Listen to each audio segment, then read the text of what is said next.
दिमागदार ननद। अर्चना अभी कुछ दिन पहले ही अपने मायके से होकर आई थी, इसलिए वो बहुत अच्छा फील कर रही थी।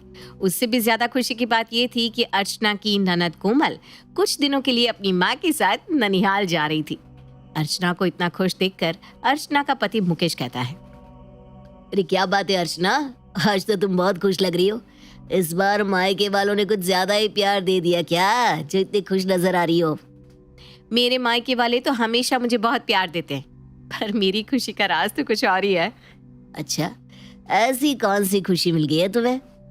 खुशी की बात तो है ही, आखिर कुछ दिनों के लिए ही सही, पर आपकी दिमागदार ननद अपने ननिहाल तो गई। अब वहां के लोगों का दिमाग खा रही होगी और कुछ दिनों के लिए मुझे मिलेगी शांति, परम शांति। अर्चना की ये बात सुनकर मुकेश हंस पड़ता है। मुकेश को इस तरह से हंसता देख अर्चना को गुस्सा आ जाता है और वो अपने पति से नाराज होते हुए कहती है, ऐसा कौन सा जोक मार दिया मैंने जो इतनी तेज से हंस रहे हो?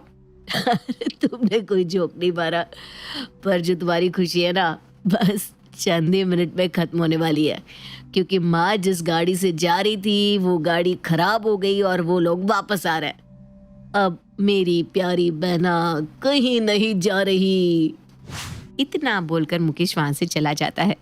ये खबर सुनकर बेचारी अर्चना के तो होश ही उड़ जाते हैं और वो बेड पर बैठ जाती है। कुछ देर बाद उसे अपनी सास की आवाज सुनाई देती है और उसका मुंह बन जाता है। अर्चना बहू, अरे अर्चना बहू, जरा एक गिलास पानी तो लेकर आ, प्यास के मारे गला सूखा जा रहा है। भगवान जी, आपसे मेरी थोड़ी सी भी खुशी बर्दाश्त नहीं होती क्या?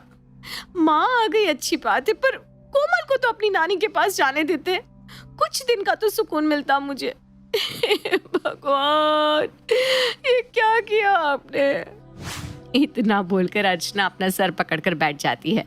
आप सभी यही सोच रहे होंगे ना कि आखिर अर्चना अपनी ननद से इतना परेशान क्यों है। हाँ, ये देखते हैं अर्चना अपनी ननद से इतना परेशान क्यों रहती है। सास की आवाज सुनकर अर्चना जल्दी से पानी लेकर जाती है, जहां वो देखती है कि काफी देर से शोभा के फोन पर फोन आ रहे हैं। माँ जी, आपने अपना फोन साइलेंट पर रखा है क्या? कब से आपका फोन बजे जा रहा है? अरे बहू, मैं अंगूठा छाप, अब मुझे कहाँ पता ये स्मार्टफोन कैसे चलाया जाता है। पता नहीं कब से बजा जा रहा है, मुझे तो समझ में भी नहीं आ रहा कि इसे उठाऊं तो कैसे। शोभा की ये बात सुनकर कोमल फोन उठाकर अपनी माँ को दिखाती है और कहती है, माँ मुझे बताती तो मैं आपको सिखा देती कि फोन कैसे उठाते हैं। ये देखो, मैंने कितनी आसानी से इस फोन को उठा लिया। कोई सा भी फोन हो, फोन को ऐसे ही उठाते हैं। कोमल, माँ जी को भी पता है कि फोन हाथों से इसी तरह से उठाया जाता है, पर यहाँ माँ जी ये कहना चाहती है कि कॉल कैसे उठाए ताकि माँ जी फोन पर बात कर सके। तो ऐसा बोलना चाहिए था ना माँ को। क्या माँ, कभी भी ना बातों को क्लियर नहीं करती हो और ना ही पूरा बोलती हो। चलो, मैं अब फोन उठाती हूँ और तुम बात करो। इतना बोलकर कोमल फोन उठा लेती है और जैसे ही अपने हाथ में रखती है, एक बार फिर अर्चना कोमल से कहती है, कोमल, अब फोन उठा ही लिया है तो उसे स्पीकर पर रख दो ताकि हम सबको पता चल सके फोन किसका है। ठीक है भाभी, अभी फोन को स्पीकर पर रख देती हूँ, 1 मिनट रुकिए। इतना बोलकर कोमल फोन को ले जाकर म्यूजिक स्पीकर के ऊपर रख देती है।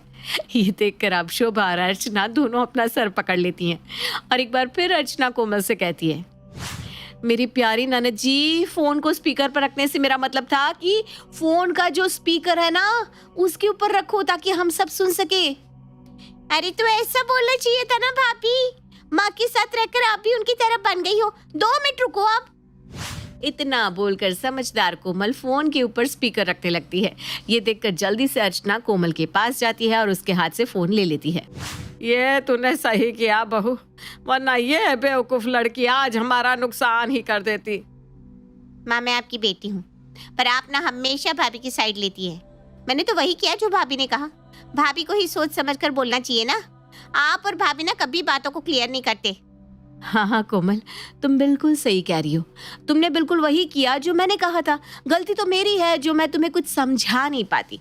तुम जाकर आराम करो, फ़ोन को हम देख लेंगे कि फ़ोन को स्पीकर के ऊपर रखना है या उसके नीचे। अब कोमल आराम से अपने कमरे में चली जाती है और अर्चना एक बार फिर अपनी सास को फ़ोन लगा कर दे देती है और रसोई में खाना बनाने के लिए चली जाती है। अब इसी तरह से कुछ दिन बीत जाते हैं और एक दिन मुकेश खाना खाते हुए सबसे कहता है, मेरी 3-4 दिन की ऑफिस की छुट्टी है। मैं सोच रहा हूँ इन छुट्टी में हम कहीं बाहर चले। अच्छा हुआ बेटा जो तेरे ऑफिस की छुट्टी पड़ गई। कितना टाइम हो गया है पूरे परिवार को एक साथ किसी धाम पर गए हुए। हम किसी मंदिर होकर आते हैं। हाँ माँ जी, आप बिल्कुल सही कह रही हैं। मेरा तो बहुत दिल कर रहा है हरिद्वार जाने का। एक काम करते हैं ना, 2 दिन के लिए हरिद्वार होकर आते हैं। अब पूरा परिवार हरिद्वार जाने की तैयारी में लग जाता है। क्योंकि अर्चना के पास बहुत सारा काम था, इसलिए थोड़ा सा काम अर्चना अपनी ननद को सौंप देती है। कोमल, मैंने सारी तैयारी कर ली है, बस कुछ हल्का फुल्का बनाने का रह गया है। ऐसा खाना जो 2 दिन के सफ़र में चल सके। तो तुम एक काम करो ना, ऐसा टिफ़िन तैयार कर लो जो 2 दिन तक चल सके, जब तक मैं तुम्हारे भैया से पूछ कर आती हूँ कि हमें कब निकलना है। हाँ हाँ भाभी, क्यों नहीं, ये काम तो मेरे बाएं हाथ का खेल है। आप फिक्र मत करो, मैं संभाल लूंगी। चलो, कभी तो तुम्हें मेरी बात एक बार में समझ में आ गई। बेचारी अर्चना पहली बार कोमल की बातों पर विश्वास कर लेती है और टिफिन की जिम्मेदारी उस पर छोड़ देती है। अब अगले दिन जब पूरा परिवार निकलने लगता है तो अर्चना कोमल से कहती है, कोमल सारी पैकिंग हो चुकी है, हम सब निकलने वाले हैं। तुम अब तक टिफिन लेकर नहीं आई। मैंने बोला था ना कुछ हल्का फुल्का बना लेना जो 2 दिन तक चले। हाँ भाभी, मैं अभी लेकर आती हूँ। आपको पता है मैंने इतना अच्छा टिफिन बनाया है जो 2 दिन से भी ज्यादा चलेगा। इतना बोलकर कोमल टिफिन को ट्रॉली बैग की तरह चलाते हुए लाती है। ये देखकर सभी घर वाले हैरान हो जाते हैं क्योंकि कोमल ने बड़े से टिफिन में 4 पहिए लगा दिए थे जिसे आसानी से चलाया जा सकता था। ये देखकर शोभा अपनी बेटी से कहती है, कोमल बेटा, आखिर तूने इस टिफिन में ऐसा क्या भर दिया जो तुझे इस टिफिन में पहिए लगाने पड़े? ज्यादा भारी है क्या टिफिन?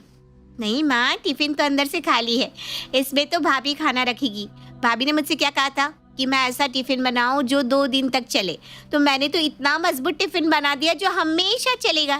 देखो, बिल्कुल ट्रॉली की तरह और हमारी तरह चल रहा है। कितना भी चला लो इसे, मस्त है। माँ जी, गलती हो गई मुझसे जो मैंने खाने की जिम्मेदारी अपनी इस समझदार ननद के ऊपर छोड़ दी। मैंने इससे कहा था 2 दिन का टिफिन बनाना। इसका मतलब ये था कि कुछ जाल मुरी या कुछ हल्का सा नाश्ता रख ले टिफिन में जो रास्ते में काम आए। 2 दिन का सफर है, पर देखो आपकी समझदार बेटी ने क्या किया। माँ देख रही हो आप, भाभी कैसे हर समय मुझे सुनाती रहती है। भाभी पहले खुद बोलती है और बाद में पलट जाती है। कितनी बार मैंने भाभी को बोला है पूरा बोला करे। उन्होंने मुझे ये नहीं कहा था कि कुछ ऐसा खाना बनाओ जो टिफिन में पैक कर दो। उन्होंने तो ऐसा बोला था कि टिफिन बनाना कोमल जो 2 दिन चले। और अब जब मैंने ऐसा टिफिन बना दिया तो भाभी मुझे खरी खोटी सुना रही है, वो भी आपके सामने। अरे देवी, गलती हो गई तेरी भाभी से। अभी टिफिन को यहीं छोड़ो और बाहर चलो। पता चला ट्रेन छूट गई आप लोगों के टिफिन के चक्कर में। मुकेश अपने परिवार वालों के साथ हड़बड़ी में घर से निकलता है, पर वही होता है जिस बात का मुकेश को डर था। मुकेश की गाड़ी छूट जाती है जिस वजह से पूरा परिवार उदास वापस घर आता है और मुकेश अपना सारा गुस्सा घर वालों के ऊपर निकालता है। मुकेश का गुस्सा देखकर अब शोभा भी नाराज हो जाती है। वहीं दूसरी ओर अर्चना की तबीयत खराब हो जाती है। अब अगली रात को जब सब खाने के लिए बैठते हैं तो एक बार फिर मुकेश बिना बात पर नाराज होने लगता है। इस घर का कुछ नहीं हो सकता। एक दिन अर्चना बीमार क्या पड़ गई, सूखी रोटी दी जा रही है मुझे खाने के लिए। मुकेश बेटा, तू दिखाना क्या चाहता है कि बहू की फिक्र सिर्फ तुझे है, हमें नहीं? मुझे तेरा ख्याल नहीं है? कोमल बेटा, अपने भाई के मुंह पर घी मार के दे, खाएगा रोटी में लगाकर घी। शोभा के बोलते ही कटोरी में घी निकालकर कोमल अपने भाई के मुंह पर फेंक देती है और अपनी माँ से कहती है, माँ, मैंने भाई के मुंह पर मार दी घी, और कुछ करना है क्या? हे भगवान, मोटी बुद्धि, पता नहीं क्या खाकर मैंने तुझे पैदा किया था। हमारे घर में एक तू ही सबसे ज्यादा समझदार है। जा तू यहाँ से, मैं खुद सारा काम कर लूंगी। और मुकेश, तू अब तो तेरा गुस्सा भी शांत हो गया ना? या कोमल की तरह तेरे मुंह पर रोटी मार कर दूं तुझे, तब समझ में आएगा कि मैं अभी अकेले इस घर और तेरी बहन को कैसे संभाल रही हूँ। कोमल की इस हरकत से मुकेश का गुस्सा तो ठंडा हो जाता है, पर शोभा का गुस्सा बढ़ जाता है और ये गुस्सा तब तक जारी रहता है जब तक अर्चना की तबीयत ठीक नहीं हो जाती। शैली को अपने पति की कमाई का काफी घमंड था। उसकी ननद कविता जिसकी शादी एक गरीब परिवार में हुई थी, वो उसे देखना तक पसंद नहीं करती थी। कैसी है भाभी? बच्चों की छुट्टियां थी तो सोचा मायके चली जाऊं रहने। हाँ, यहाँ गर्मी कटती भी तो अच्छे से होगी ना, एसी की ठंडी हवा, और कहाँ वो टेबल फैन की गड़गड़ गड़गड़। ननद जैसे भाभी की बात को अनसुना कर देती है। वो अंदर जाती है जहाँ भाई बैठा होता है। आ गई मेरी गुड़िया रानी, बच्चों को लाई कि नहीं? अच्छा सुन, ऊपर वाला कमरा मैंने तेरे लिए रहने को तैयार कर दिया है, एसी भी लगवा दिया है, आराम से रह। बाकी जीजाजी और तेरी सास के क्या हाल है? बहन भाई को सारा हालचाल सुनाकर अपने कमरे में चली जाती है। बहन को कमरे में रुके अभी 2 ही दिन हुए थे कि भाभी शैली आ जाती है। क्या बात है, कमरा तो बहुत ठंडा कर रखा है। पर कविता वो क्या है ना, अब माँ पापा तो तुम्हारे रहे नहीं, और तुम तो जानती ही हो कि भैया भाभी से कहाँ किसी का मायका होता है। समझ रही हो ना? क्या कहती कविता? जहाँ 2 महीने मायके रहने आई थी, वहीं 10 दिन में ससुराल जाने की तैयारी करने लगती है। पड़ोस की सहेली कविता से मिलने आती है। अरे कविता, इस बार सिर्फ तेरे लिए आई हूँ मैं ससुराल से। यार कितनी अच्छी जिंदगी थी ना शादी से पहले। ससुराल की खिटपिट से तो मायका ही अच्छा था। शायद। अरे क्यों ऐसे ढीले ढीले बोल रही हो? मैं आज जाने की तैयारी कर रही हूँ। जीजा जी की याद आ रही है क्या? अरे क्यों जा रही है? तेरा भाई तो इतना अच्छा है, देख कितना अच्छा कमरा बनवाया है तेरे लिए। मेरे घर में तो क्या बताऊं, भाभी तो मेरे आने पर ऐसे रसोई छोड़ देती है जैसे कोई काम वाली आ गई हो। ये नहीं सोचती कि बेचारी ननद ससुराल में भी काम कर रही है और मायके में भी। नहीं, मायके में तो थोड़ा आराम मिल जाए, लेकिन ना जी ना। नहीं, मेरे तो भैया भाभी दोनों ही अच्छे हैं, बस घर छोड़कर रहना ठीक नहीं लगता। वहाँ भी मेरी जरूरत है ना। तभी बाहर से भाभी की आवाज आती है। अरे खुद के घर में तो कूलर भी नसीब नहीं है, यहाँ आकर महारानी को एसी चाहिए। बच्चों के नाम पर आ जाती है हर गर्मी में यहाँ खून पीने। अरे धीरे बोलो ना, सुन लेगी। और वैसे भी घर तो उसका भी है ना। है नहीं था, इतना तो पैसा लगाया था इसकी शादी में। अब लड़का निकम्मा निकला तो क्या किया जाए? क्या तेरा पति कुछ नहीं करता? इन लोगों ने तो शादी के वक्त बोला था कि बड़ी धर्मशाला है, दुकान है, पढ़ा लिखा है। क्या हुआ? कविता कुछ नहीं बोलती, वो रोने लगती है। पास में खड़ा होता है कविता का बेटा रिंटू। माँ घर चलो, मैं पापा की बुराई नहीं सुन सकता। कविता सामान और बच्चों को लेकर निकल ही रही होती है कि भाई सामने आ जाता है। कविता तुझे तो पता है ना, तेरी भाभी का वो मन की बुरी नहीं है सच में। माफ करना भैया, जो गंदी बात वो जुबान से बोल रही है ना, वो मन में तो सोच नहीं रही होंगी।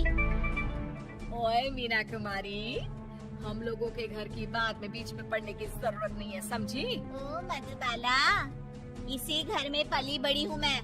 तुम तो कल की आई हुई बहू हो, बहू की तरह रहो। और कविता, मुझे कम ना समझना। अरे 2 मिनट नहीं लगेगी इनकी अकड़ उतारने में। अरे चुप हो जाना, चल मुझे बस स्टैंड तक छोड़ दे। कविता भाई की तरफ देखती है और हाथ में कागज देती है। भैया, ये इनका रिज्यूम है, कहीं कोई नौकरी हो तो। भाभी भाई के हाथ से कागज लेकर वापस कविता के ऊपर फेंक देती है। अरे कोई नौकरी वोकरी नहीं है, हम लोगों का बिजनेस है और किसी को अपने बिजनेस में घुसाने की जरूरत नहीं है, समझे? कविता रोने लगती है और रो रो कर घर से चली जाती है। शैली का बेटा बोल पड़ता है। माँ, बुआ क्यों रो रही थी? रिंटू भैया क्यों चले गए? अरे चुप कर, जा जाकर पढ़ाई कर।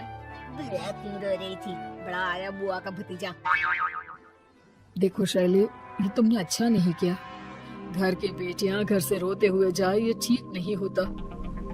बेटी? अरे ननद है ननद मेरी, जिनकी बेटी थी वो तो चले गए। खैर, कहते ना मायका तो मायका ही होता है। किसका छूटा है जो कविता का छूट जाता? भाई, मैं आपके घर इसलिए आई हूँ क्योंकि मुझे रिंटू की पढ़ाई के लिए पैसे चाहिए। 12 तक की तो पढ़ाई मैंने जैसे तैसे करवा दी, लेकिन आगे की पढ़ाई के लिए मुझे पैसों की जरूरत है। आप मदद करेंगे ना? हाँ, क्यों नहीं। कहाँ हुआ है इसका एडमिशन? IIM में हुआ है मामा। वाह भैया, आपने कैसे निकाल लिया कैट का एग्जाम? सुना बहुत मुश्किल होता है। नहीं नहीं, ऐसा कुछ नहीं है, बस दिल लगा कर पढ़ाई करो, कुछ मुश्किल नहीं है। तो निश्चिंत होकर घर जा। इसके कॉलेज की डिटेल और अकाउंट नंबर शेयर कर, मैं पैसे डाल दूंगा। मामा, कोर्स पूरा होते ही जैसे ही नौकरी लगेगी, मैं वादा करता हूँ सबसे पहले आपके पैसे वापस करूंगा। ठीक है बेटा, वैसे भी तेरा मामा किसी काम का नहीं रहा तुम लोगों के लिए। अब तो कुछ करने का मौका मिला है। उन लोगों के जाने के बाद क्या क्या करने आए थे ये लोग? और ये कैसा पैसा मांग रही थी? हाँ, अरे माँ, रिंटू भैया ने IIM में दाखिला ले लिया है, समझ रही हो? वहाँ से पढ़कर निकलने वाला हर लड़का लाखों का होता है। तब तो पैसा देने की बिल्कुल जरूरत नहीं है, समझे? मैं नहीं चाहती कि कल को वो हम लोगों के बेटे से ज्यादा पढ़ा लिखा बने। मामा क्या करता, बीवी की बात मान लेता है और बहन को बहाने से मना कर देता है। लेकिन कहते हैं ना, इरादे नेक हो तो भगवान भी मदद करता है। रिंटू पढ़ लिख कर अच्छी नौकरी करने लगता है कि एक दिन शैली कविता के घर आती। कविता, पता है ना, तेरे भतीजे की कोई नौकरी नहीं है, बिजनेस भी तेरे भाई का अच्छा नहीं चल रहा। तू जरा रिंटू को बोलकर उसकी नौकरी की बात कर लेना। ठीक है भाभी, मैं रिंटू को बुला देती हूँ, आप खुद ही बात कर लीजिए। मैं नौकरी तो जरूर लगवा दूंगा मामी, लेकिन सिर्फ मामा का मुंह देखकर, क्योंकि आपके तो कर्म ऐसे है ही नहीं कि आपके साथ कोई अच्छा करे। मेरी पढ़ाई तो हो गई, लेकिन आपने कोई कसर नहीं छोड़ी थी उसे रुकवाने की। लेकिन मामा ने हम लोगों का हमेशा साथ दिया। कर्मों का फल है मामी सब। मुझे माफ कर दो कविता, घमंड में मैं ये भूल गई थी कि किसी का भी वक्त बदलते देर नहीं लगता।